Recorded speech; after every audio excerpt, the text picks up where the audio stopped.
भगवत प्राप्त महापुरुषों के वचन। जो सच्चा भक्त होता है उसमें 6 गुण अपने आप दिखाई देते हैं। ध्यान दीजिएगा, भगवान के मार्ग में चलने वाले सच्चे भक्त में ये 6 गुण दिखाई देते हैं। क्या? पहला, वो सदैव परहित में ही रत होता है, स्वसुख वांछा उसमें नहीं होती, उसका मन और इंद्रियां उसके अधीन होती। जिसका मन अधीन नहीं है वो महाठग है। ये हम महापुरुषों के वचन बोल रहे हैं। जिसका मन अधीन नहीं है वो महाठग है। दैवी संपत्ति को चुरा करके आसुरी संपत्ति को प्रकट करना इस मन रूपी महाठग का प्रभाव है। जिसका मन अधीन नहीं है वो आसुरी संपत्ति वाला है। नाना प्रकार से सत भजन रूपी धन का अपहरण करवाता है मन काम क्रोध आदि से मिल करके। इसलिए जो भक्त होता है सबसे पहले इस महाठग को अपने अधीन करता है, मन को। उसकी हर बात का अनादर करके सदगुरु की बात से इस मन को वश में किया जाता है, मन की बात का अनादर करके। और जो मन के अनुसार चलता है वो स्वयं महाठग अपने को ठगा करके ऐसे कार्य करता है जिससे पछताना पड़े। तो भक्त का पहला लक्षण है मन विजयी, स्वसुख वांछा का त्यागी, पहला लक्षण है इसमें जो वर्णन कर रहे हैं। दूसरा है भक्त मृत्यु विजयी होता है। मन विजयी, इंद्रिय विजयी, और दूसरा मृत्यु विजयी। वो हर समय सच्चिदानंद भगवान के चिंतन में इतना निमग्न रहता है कि उसके अंदर से मृत्यु का भय खत्म हो जाता है, मरने का भय खत्म हो जाता है। मन और इंद्रियां अधीन और मृत्यु के भय से मुक्त, भक्त का लक्षण।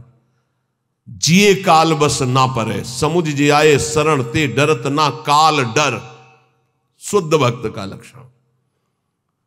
तीसरा, सदैव गुरुदेव और भगवान के अनुकूल ही कार्य करने वाला, जिससे गुरुदेव की आज्ञा पालन और भगवान की प्रसन्नता हो, उसके अलावा कोई भी अन्य कार्य उस भक्त के द्वारा नहीं हो सकते।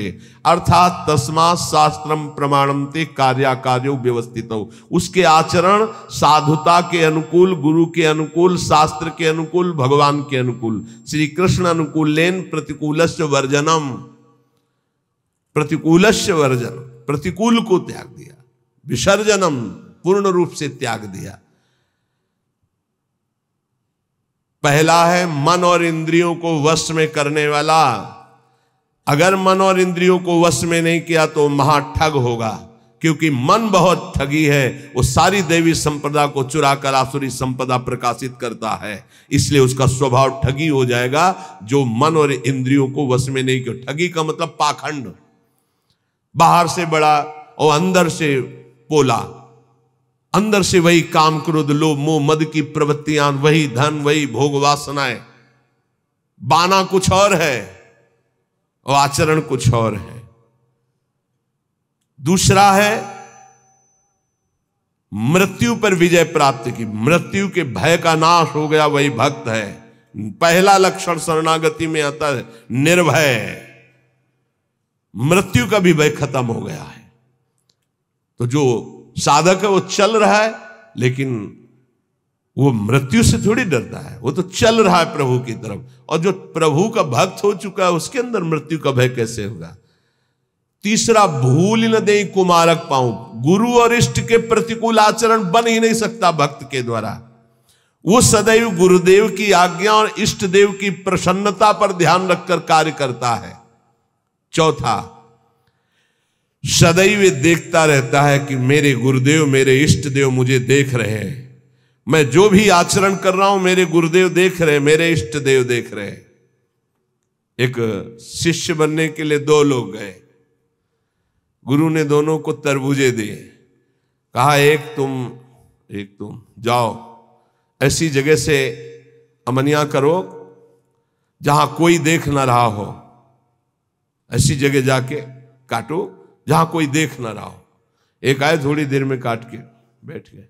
बोले उसको भी आ जाने दो। शाम तक घुमा, लौट के ऐसे ही पूरा रख दिया,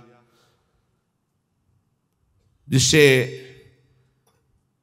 अमनिया की हुई बैठे थे उनसे पूछा कि तुम बहुत जल्दी आ गए अमनिया करके, कहाँ? बोले प्रभु एक ऐसे एकांत स्थल में गया, आसपास देखा कोई नहीं था, चिड़िया भी नहीं थी, वहां से काट के ले आए। अच्छा आप क्यों नहीं शाम तक घूमते रहे? बोले प्रभु मुझे कोई ऐसा स्थान नहीं दिखाई दिया जहां आप न हो। आपने कहा था कोई न हो, तो मुझे कोई ऐसा स्थान नहीं दिखाई दिया, क्योंकि अखंड मंडलाकारम व्याप्तम येन चराचरम, आप चर अचर में व्याप्त मेरे गुरुदेव हैं, मेरे गुरुदेव देख रहे हैं, इसलिए आपने कहा था कोई न देख रहा हो। तो प्रभु हर समय आप मुझे दिखाई दे रहे थे, इसलिए मैंने काटा। जो काट लिए थे उनसे कहा कि तुम तरबूज पाओ और निकल लो, तुम्हारी दीक्षा नहीं होगी। और जो नहीं काटे थे उनसे कहा तुम दीक्षा के अधिकारी हो। ये चौथा, जो हर समय ये देख रहा है कि मेरे गुरुदेव मुझे देख रहे हैं, मेरे इष्ट देव मुझे देख रहे हैं, मैं जो भी आचरण कर रहा हूं मेरे गुरुदेव देख रहे हैं। 5वां, ये भक्त का लक्षण, अपने परिवार से तनिक भी मोह ना होना। भगवत, चाहे गृहस्थ हो चाहे विरक्त, भगवत भाव होना, मोह ना होना। मोह गए बिनु राम पद होई न दृढ़ अनुराग। भगवान की ही तरफ हर वृत्ति, सब में भगवत भाव, मोह किसी से नहीं। और 6वां, महान दुख विपत्ति को आदर पूर्वक मुस्कुरा कर सहना। समझ में आ रहा? ये हैं भक्त के लक्षण। महान दुख, जो गुरु भक्त होता है उसमें दया, नम्रता, साधुओं से प्रेम, दंभ शून्यता, असंगता, निष्कामता, तीव्र वैराग्य, शांति, एकांतवास, केवल भगवान से संबंध, ये 10 बातें जागृत हो जाती हैं जो ये गुरु की शरणागति लेकर के आराधना करता है। सज्जन, साधुजन, भक्तजन उसे ही कहते हैं जो किसी भी माता बहन में काम भाव न देखे, जो किसी से धन लेने की चाह न करे, जो दूसरे के दुख को देखकर स्वयं दुखी हो जाए, और जो हर समय ईश्वर को अपने सामने रखता है, उसे कहते हैं साधु। उसे साधु कहते हैं, चाहे वो गृहस्थ हो चाहे विरक्त हो। फिर किसी भी स्त्री की तरफ काम भाव न करना, दूसरे के धन लेने की भावना का त्याग करना, दूसरे को दुखी देखकर स्वयं दुखी हो जाना, और हर समय ईश्वर के सानिध्य का अनुभव करना। सर्वत्र भगवान है तो यहां भी भगवान है, सबके भगवान है तो मेरे भी भगवान है, सब समय भगवान है तो इस समय भी भगवान है, सबको देख रहे हैं तो मेरे को भी देख रहे हैं।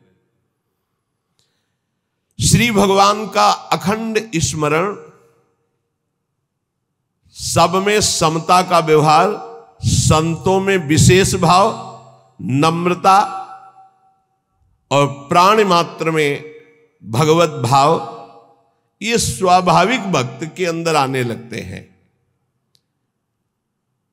जो विषयों का संग्रह, भोगों का चिंतन, दूसरे शरीरों का आकर्षण भोग वासना से, और रुपया पैसा की प्रियता, वो महामूर्ख है, वो भगवान का भक्त नहीं हो सकता। महामूर्ख इसलिए कि मूर्ख उसे कहते हैं जो कबाड़ बटोरता है, बुद्धिमान उसे कहते हैं जो कीमती वस्तु लेता है। कीमती वस्तु हरि नाम में भगवान को छोड़कर कबाड़ बटोर रहा है।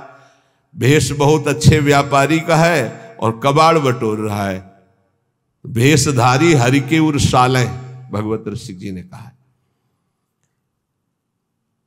जब तुम्हारे सामने धर्म और भजन की बात आवे तो उसे कल के लिए मत टालिए, तुरंत उसे स्वीकार कीजिए। और जब पाप की बात आवे तो तुरंत कल के लिए टाल दीजिए, उसको लंबा टाल दीजिए। शायद अभी बुद्धि ठीक नहीं है, उसको लंबा टाल दीजिए। लेकिन धर्म और भजन और सेवा की बात जब आवे तो उसे कल के लिए मत टालिए। अभी काल करे सो आज कर, आज करे सो आप पल के में परलय होएगी, बहुर करेगो कब। भोजन की चिंता का तनिक भी भाव भक्त के हृदय में नहीं होता, भोजन कहां मिलेगा। दूसरा, अर्थ की व्यवस्था से जीवन यापन करने का स्वभाव भक्त का नहीं होता। तीसरा, भयानक रोग आने पर मस्ती में कोई फर्क ना पड़े। चौथा, कोई भी संग ना दे तो भी असंग भाव में नित्य मगन रहे। ये भक्तों के लक्षण वर्णन हो रहे हैं। भोजन की चिंता का त्याग, धन की व्यवस्था से जीने की भावना का त्याग, भारी रोग की स्थिति में मस्ती में कोई फर्क ना आवे भक्त का लक्षण, और किसी के भी संग में उसकी कोई रुचि नहीं है, असंगता का उसको सुख है। जो संतों में लक्षण, तो वो श्वान के 10 लक्षण महान संतों में पाए जाते हैं। ये लिखी है इसमें बात, और वो बात हमको बचपन में बताई थी। इससे इसीलिए जो आप लोग सुनते हैं सब संतों की झूठन है, महापुरुषों के अनुभव, जो छाती का अनुभव सब मिलाकर तभी आपको जो कुछ भी वो तभी अनुभव में आता है। उन्होंने उनके श्रीमुख से, जो ये तो अभी तो बताएंगे, उनके श्रीमुख से कि बेटा, बोले पहला लक्षण, एक बार मैं भिक्षा मांगने गया तो जिसके दरवाजे पे गया तो उसने कहा रुको, रुक गए। क्यों रुके? चल भाग यहां से। मैं चल दिया। ए स्वामी जी रुको रुको रुको, आ जाओ। फिर गए। बोले 7 बार बेटा उसने दबकाया, 7 बार भगाया, 7 बार मैं वापस गया, 8वीं बार उसने भिक्षा दी। ठीक बोले कुत्ते का ऐसा ही स्वभाव होता है। ऐसे करके रोटी डालो, डंडा मारो, फिर चलो, फिर कुछ करो, फिर आ जाएगा। उसको माना अपमान का किंचन मात्र ध्यान नहीं रहता। ऐसे ही महान संतों का स्वभाव होता है। एक स्वभाव कि आप ऐसे करो, फिर तो एक बार देखेगा, फिर लौट के आएगा, फिर आप डंडा हुआ, फिर दबका दो, फिर वो जय बार करोगे तय बार वापस। उसे माना अपमान का बोध नहीं होता। श्वान के ये 10 लक्षण महान संतों में पाए जाते हैं। वो अपनी भूख मिटाने के लिए माना अपमान का ध्यान नहीं करता भिक्षान्न के द्वारा। इसमें केवल इतना संकेत विस्तृत से उन्होंने बताया था। दूसरा, बोले बेटा जब बंदर सर्प को पकड़ लेता है, बोले तुमने देखा नहीं होगा, मैंने देखा, ऐसे वो फण पकड़ता है, पेड़ में ऐसे रगड़ता है, फिर कान में लगाता है। अगर वो सूंघ हुआ जरा सा, फिर रगड़ता है उसको। बोले उसके मरने पर भी 100 बार रगड़ता है उसको। बोले मैंने देखा। बोले दूसरा लक्षण संत का है कि वो अपने मन को ऐसे रगड़े जैसे बंदर सांप को रगड़ के मारता, मारने के बाद भी 100 बार रगड़ता है। मरे हुए मन में ही भगवदानंद की उत्पत्ति होती है। पुराने संतों के जो वचन है वो बहुत गूढ़ होते हैं, उनका अर्थ पूरे जीवन भर निकलता रहता है। मन को जिसने मार लिया वही महात्मा, मन को जिसने चेला बना लिया वही जगत गुरु, मन को जिसने परमात्मा स्वरूप कर लिया वही जीवन मुक्त महापुरुष हो गया। सारा खेल इस मन के ऊपर है। तो कह रहे पहला कि भूख मिटाने के लिए माना अपमान का बोध न रखना, जो भी बताया। दूसरा, जैसे श्वान का कोई पर्सनल घर नहीं होता है, पर्सनल घर दरवाजे पे भी पड़ा रहता है। अच्छा, जहां मिला वहां पा लिया और दरवाजे पे पड़ा है। बोले जो भगवदानुरागी विरक्त होते हैं उनका निज ग्रह नहीं होता, वो भगवत ग्रह में वास करते हैं। भगवान जहां वास दे दिए, या भगवान के मंदिर या भगवान के धामों में, या फिर घर के अंदर नहीं वास करेंगे। ध्यान रखना, हमने देखा है कि बहुत से बड़े बड़े महात्मा जन आए, कभी घर में वास करने की बात नहीं, बाहर खपरेला था उसके नीचे, या स्कूल सामने था वहां, या किसी देवालय में, कभी घर में शयन करने की नहीं। वही जो हमारे महात्माओं की रहनी, उसी को भूला जाता है, इसलिए धोखा खा जाया जाता है। विरक्त होकर गृहस्थों की सैया पर शयन करोगे, अपने आप को संभाल पाओगे? सवाल ही नहीं उठता है। दूसरा बताया कि जैसे श्वान जमीन में शयन करता है, भूमि शयन वलकल वसन, ऐसे महापुरुषों का होता है। जैसे भगवान रखे वैसे जीवन यापन करते हैं, अपनापन कहीं नहीं है प्रभु के सिवा। तीसरा, भक्तों की निद्रा कैसी होती है? श्वान निद्रा तथैव च, बिल्कुल तस्मा शास्त्रम प्रमाणम, श्वान निद्रा एकदम सावधान, ऐसी निद्रा, सदा सजग निद्रा में वो रहता है भक्त, सावधानी से। उसका ऐसा सोना नहीं होता कि कुछ कुंभकर्ण के अंश वाली नींद वाले होते हैं। कुंभकर्ण कैसी जगह है जानते? उसके पेट में बड़े बड़े भाले ऐसे सब, हाथी की चिघाड़ कान में, जब भूख लगी, भोजन की खुशबू गई, तब कुछ असर आया उसको कि, तो ऐसे ही जब 11-12 बजे भूख का, तब भले नींद खुले, नहीं तो ऐसे ऐसे महापुरुष हैं कि निद्रा समाधि स्थिति 10-10 बजे तक सोते हैं। हमें लगता है कि अगर परसेंट जोड़ा जाए तो 80% ऐसे सोते हैं। 20% होंगे पूरे देश में जो जगते होंगे 4 बजे 3 बजे और अपनी साधना भजन में, नहीं तो प्राय ऐसे 2 बजे तक मस्ती की और फिर सो गए, 11 बजे तक सो रहे, और भगवान सूर्य उनकी आयु श्री कीर्ति यह सबका अपहरण कर रहे हैं और उनको पता नहीं। भक्त की निद्रा श्वान निद्रा तथैव च। और इसके बाद कब वो दरवाजे से चला गया पता नहीं चला। ऐसे सच्चे संतों को देखा है अपने वहां की, रात्रि में कब वो बिस्तर लेकर के निकल गए पता नहीं चला। प्रायः सुबह जब उनको ओम नमो नारायण करने के लिए गए तो तख्ता खाली मिला है। कभी ये बता के नहीं कि मैं जा रहा हूं, कभी नहीं। कहां जा रहा हूं, कभी नहीं। आए और गए, जब उनको जाना उठे चल दिए, जैसे श्वान कब चला गया, क्योंकि उनका कहीं आसक्ति नहीं, कहीं अपनापन नहीं। 5वां, केवल अपने इष्ट देव का ही भरोसा रखना, अन्य का कहीं किंचन मात्र आश्रय न होना। जैसे श्वान भगवदीय भिक्षा से जीवित रहता है, भगवदीश, अब किसी के मन में है डाल दिया खा लिया, नहीं मिला तो पूरा दिन भूखा रह सकता है, रहते। स्वाद बुद्धि का त्याग करके तिरस्कार पूर्वक मिली हुई भिक्षा भगवदानंद को प्रकट करती है। कौन ऐसी भिक्षा पाना चाहेगा? वही जिसको भगवान चाहिए। स्वाद रहित तिरस्कार पूर्वक, कैसे कुत्ते को रोटी दी जाती है, ऐसे फेंक दी जाती है ना, या ऐसे जमीन में डाल दी जाती है। तिरस्कार पूर्वक स्वाद रहित अन्न भगवदानंद की उत्पत्ति करता है और दीनता का प्रकाश करता है। अगर कोई अपमानित करे और बार बार अपमानित करे तो भी उसके हृदय में उसके प्रति द्वेष ना होने पावे, ये श्वान वृत्ति से लिया गया। जब अवगुणी लोग तपस्वियों को, साधुओं को निंदा या अपमान या पिटाई करते हैं तो उनकी ओर पलट कर रोष भरी दृष्टि से कभी ना देखना। बहुत मारा तो रोते हुए चल दिया, बस लौट कर नहीं देखा। जैसे ये लक्षण संतों में पाए, और ये हमने स्पष्ट देखा। आपको ये तो लक्षण आज बता रहे हैं, तो कई बार बताया कि रास में हरगोविंद स्वामी के पांडाल में, यही भोगला के आगे बना हुआ है, संयोगवशात हम भी पीछे खड़े दर्शन कर, तो दिगंबर भगवदाकार स्वरूप रास ऐसे देख रहे थे, बड़ा ही हष्ट पुष्ट एकदम, और त्वचा एकदम वो तपस्वी अलग ही दिखाई दे रहा। पता नहीं क्या भगवान की लीला।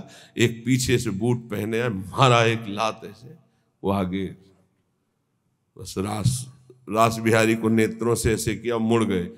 5-7 बार उसने दौड़ दौड़ के लात मारी, महाराज पीछे मुड़ के नहीं देखे। वो बलिहार है, किस कोट, अब कौन जाने कि किस कोट के अवधूत महापुरुष है, क्या अपना सर्वनाश कर डाला उसने।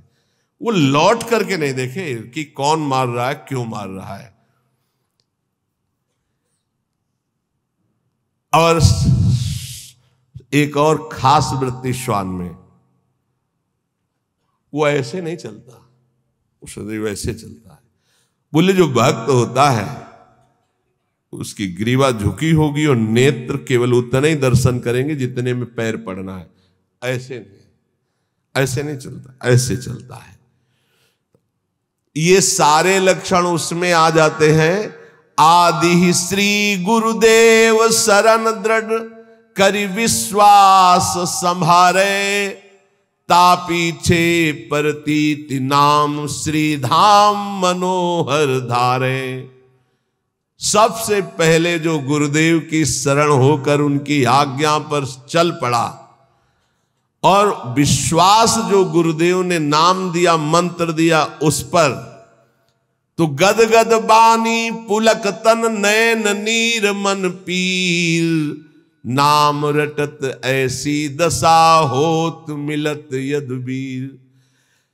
जब गुरुदेव की कृपा से, जो गुरुदेव प्रदत्त नाम में बड़ी महिमा है, जो ही नाम जब गुरुदेव के अनुसार होता है, मनमानी नहीं, मनमानी आचरण नहीं, तो बोले गदगद कंठ हो जाता है, आवाज नहीं निकलती सही ढंग से, नेत्रों से अश्रु बहने लगते हैं। जब नाम रटते हुए ऐसी दशा हो तो जान लो प्रभु के मिलने का समय आ गया है। नवधा दशधा परा रस रूपा भक्ति विचित्र, विविध भाव अनुराग सुख नामाधीन सुमित्र। गुरुजी ने जो नाम मंत्र दिया उसी से नवधा भक्ति पूर्ण हो जाएगी, दशधा प्रेम प्रकट हो जाएगी, परा सर्वत्र भगवत तत्व का बोध हो जाएगा और रस रूपा प्रियालाल की लीला में प्रवेश हो जाएगा। उसी से सब हो जाएगा। तुम पकड़ो गुरुजी के प्रदत्त जो नाम है, मंत्र है। विविध भाव अनुराग सुख नामाधीन सुमित्र, ऐ सुंदर मित्र मेरी सलाह मान ले। गुरुदेव प्रदत्त नाम से नवधा दशधा परा रस रूपा भक्ति विचित्र और विविध भाव अनुराग सुख नामाधीन सुमित्र। जो गुरु प्रदत्त नाम है वो नवधा भक्ति पूर्ण कर देगा, वो तुम्हारे हृदय में दशधा प्रेम प्रकट कर देगा, परा तत्वबोध प्रकट कर देगा, रस रूपा लीला प्रवेश करा देगा, विविध भावों के द्वारा आराध्य देव की सेवा, ये सब नाम से प्राप्त हो जाता है। जौलो रग रग से नहीं सुधन नाम निज सार, निकषत परम प्रकाश में मधुर मोहब्बत यार। ए मित्र, जब तक तुम्हारे रोम रोम में नाम की धड़कन नहीं समा जाएगी तब तक ये मोहब्बत नहीं होगी प्रभु से, प्यार नहीं होगा प्रभु से। इसलिए रटिलो मन मन लीन सहित श्री नाम ही तोलो। सब कलम से एक भक्त ने प्रश्न किया कि दिन दूना रात चौगुना भक्ति बढ़े, ऐसा साधन बताइए। एक ही ऐसा साधन है, मन मन से, बस नाम मन मन से। अगर दिन दूना रात चौगुना भक्ति न बढ़े तो आप हमसे बताइएगा। ये सब बाहरी सेवाओं का, बाहरी कार्यों का फल है कि आपका अंदर का चिंतन तैल धारावत इष्ट देव में हो जाए। ये पूरे जीवन के लक्ष्य की बात कह रहा हूं। हमारी गुरुदेव भगवान के प्रदत्त यही बचपन से निष्ठा बन गई थी कि एक भी श्वास खाली नहीं जानी चाहिए। बस ये अहोभाग्य कि हमें गुरुदेव भगवान ने बचपन में ही ये सूत्र डाल दिया था, एक भी श्वास सुमिरन के बिना जाए तो धिक्कार तुम्हारे जीवन को। तो ना माला में ना गणना में, इस पे हमारी कभी रुचि नहीं रही। गायत्री जी के सिवा गायत्री अनुष्ठान के लिए जो नियम दिया गया था उसमें गणना थी कि उसका पुरस्चरण पूरा करने के लिए इतने माला, इतने घंटे, वो छोड़कर इसके अलावा कभी गणना में नहीं बुद्धि रही, श्वास पे बुद्धि रही। बोले जब मन और मन दो मन है, एक है जो असत मार्ग में जाता है और एक है जो सत मार्ग में। वही मन जलता है कि मैंने ऐसा क्यों किया, और वही मन करवाता है।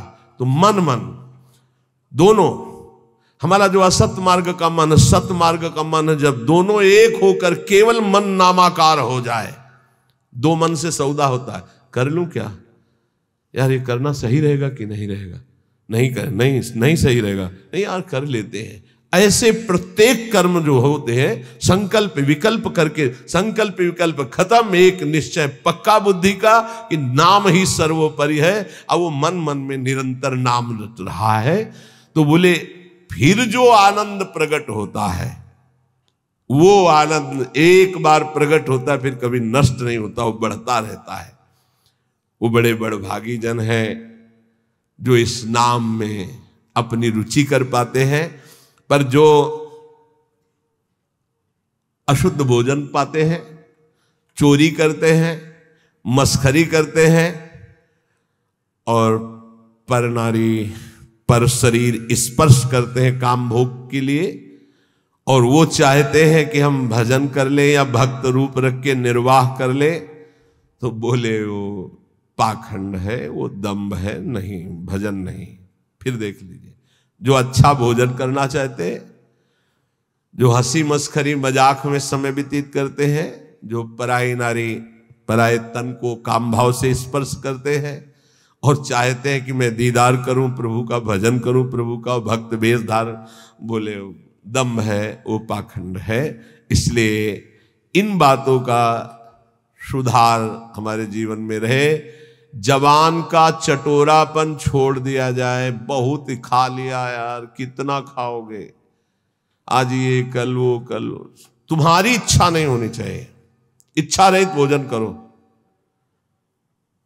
देखो ये बात बैठा लीजिए, बहुत जरूरी है। इच्छा रहित, इच्छा क्या है तुमसे खुद पूछा जाए तो तुम्हारे हृदय में ढूंढने पर इच्छा ना निकले आज क्या बनना चाहिए, तो आपके हृदय में ही नहीं आना चाहिए कि क्या बनना चाहिए, ये नहीं होना चाहिए। तो ये चटूरापन गया, मस्खरी हंसी मजाक है। नारायण हरि भजन में पांचों सुहात विषय भोग, निद्रा, हंसी, जगत प्रीति, बहुबात। कुछ साधकों का स्वभाव होता है चुटकी लेना, मजाक करना, विनोद करना। हमें लगता है सुधार करना चाहिए इस पर। उदासीन गंभीर स्वभाव किसी भी शरीर को काम भाव से स्पर्श न करे। देखो अलग अलग होता है, वो अंदर का भाव होता है। बच्चों को, बच्चियों को, या किसी भी शरीर को अगर आपको शुद्ध भजन में चलना है तो एक, फिर हम वहीं आ गए मोबाइल में। कल एक बच्चा बहुत विकल होके रो के सभा में कह रहा था ऐसे, हम कहा नाम जप करो बच्चा, इससे ठीक हो जाए। बोले कुछ नहीं रह गया उपाय। गुस्सा आ रहा है फिर तुम्हारे ऊपर, बताएं तुम्हें क्यों उपाय नहीं रह गया? तुम गंदी बातें देखते हो ना मोबाइल में? बोले जी। गंदी क्रिया करते हो ना? जी। अगर आप, यहां तो शास्त्र में लिखा है स्पर्श मत कीजिए काम भाव से किसी भी शरीर को, चाहे पुरुष पुरुष शरीर हो, चाहे स्त्री शरीर, चाहे बच्चा, किसी को भी। वैसे तो ऐसे क्यों स्पर्श करो किसी को? पर अगर कभी तो किसी को उठाने के लिए, गिराने के लिए क्यों स्पर्श करो काम भाव ऐसे? अगर आप मोबाइल रखते हो तो भैया बचना, बहुत खतरनाक है और बहुत अच्छा है। दोनों बात। अच्छा है कि सत्संग सुन के आप सुधार कर सकते हो। बुरा इतना है कि सबसे ज्यादा खतरनाक ये है, नवीन अवस्था में जिस प्रपंच से बचने के लिए हम एकांत सेवन करते हैं, उसी एकांत में सिटकिनी बंद करके ये मोबाइल से जो आजकल देखने का गलत, ये बहुत बड़ा संस्कारहीनता पैदा करता है।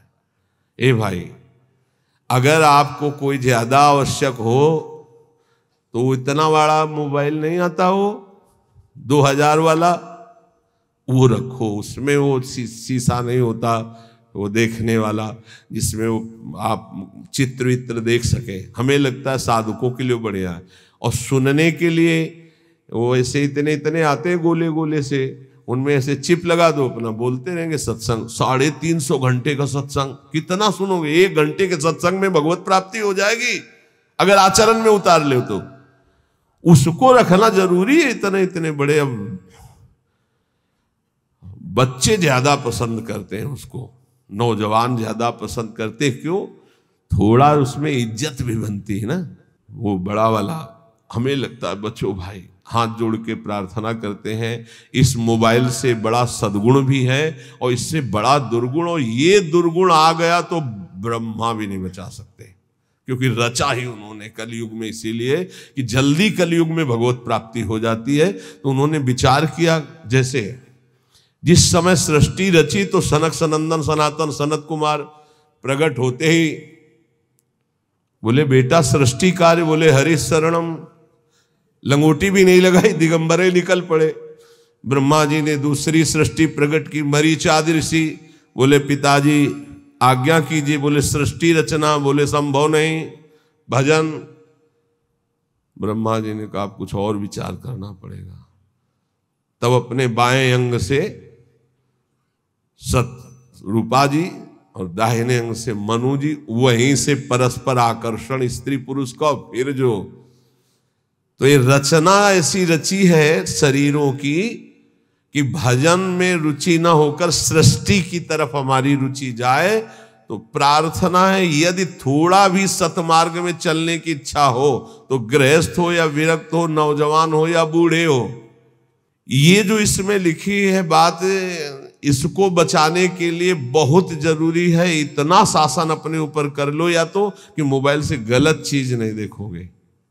देखो जितने लोग यहां बैठे हो, हमें लगता है नहीं देखते होगे, और अगर कोई भूल से देखता हो तो आज कसम खाओ कि कभी गंदी बात मोबाइल से नहीं देखेंगे। जिनके कान में सत्संग पड़े बाहर भी, तो मान लो कि तुम वृंदावन में बैठे हो, कसम खा रहे हो वृंदावन में कि आज से मैं मोबाइल से गंदी बात नहीं देखूंगा। हो गई बात। सब कोई जो नहीं, वैसे हमें 100% विश्वास है कि यहां जो बैठे काय को देखेंगे, लेकिन कुछ % ऐसा हो सकता है। आज से कसम है जितने यहां बैठे हैं, जो नहीं देखते हैं उनको राधे राधे प्रणाम, बढ़िया बात है, आप बहुत अच्छे हो। और जो देखते हैं, श्री जी जानती है, आज से कसम है उनको जो आज से गंदी बात देखें। जो बाहर सुने या तो सुने ना, यहीं से बंद कर देना, स्विच ऑफ कर देना अगर तुम्हारे कान में शब्द पड़े, और अगर सुन लिया पूरा तो तुम्हें भी कसम है तुम गंदी बात नहीं देखोगे मोबाइल में, जहां तक बाहर चली जाए बात। क्योंकि बहुत हमारे नवीन पीढ़ी को नाश करने के लिए ब्रह्मा जी के द्वारा ऐसी बुद्धि दे दी गई कि ऐसा यंत्र रचा गया। और बहुत धन्यवाद है मोबाइल रचना को कि विदेश में भी बैठे हुए वृंदावन में क्या सत्संग हो रहा है वो सुन रहे हैं। तो जड़ चेतन गुण दोष में विश्व कीन करतार, संत हंस गुण गाहे पे परिहरिवार विकार। जितना भजन करो भगवान को अर्पित कर दो, भगवान की बैंक में जमा कर दो। बहुत सावधानी से एक एक मिनट कर्म करो। संसार का सब कार्य करते हुए, अहरनिश नाम जप करते हुए दूसरों के सुख का ख्याल रखो, अपने सुख का ख्याल छोड़ दो। आलस्य, प्रमाद ये बहुत बड़े शत्रु हैं मानव जीवन के। किसी काम में आलस्य मत करो। ना करने योग्य कार्य को बहुत लंबा टालो, करने योग्य कार्य को तत्काल करो। जब तक तुम्हारे ऊपर भयानक रोग और दुख नहीं आ जाता, तब तक मृत्यु से बचने का उपाय कर लो, नाम जप। अगर दुख आ चुका है तो फिर शरणागत हो जाओ अंदर से, तो भगवान भजन प्रारंभ करवा देंगे। कभी आमदनी की भावना भजन करने वाले में ना आने पावे। कितना आया अमुक प्रोग्राम के बाद आमदनी की भावना ना आने पावे। कम बोलो, कम खाओ, कम सो, अधिक नाम जप करो, सत्संग करो, एकांतवास करो और अपने जीवन धन प्रभु का दृढ़ भरोसा रखो कि इसी जन्म में भगवत प्राप्ति हो जाएगी।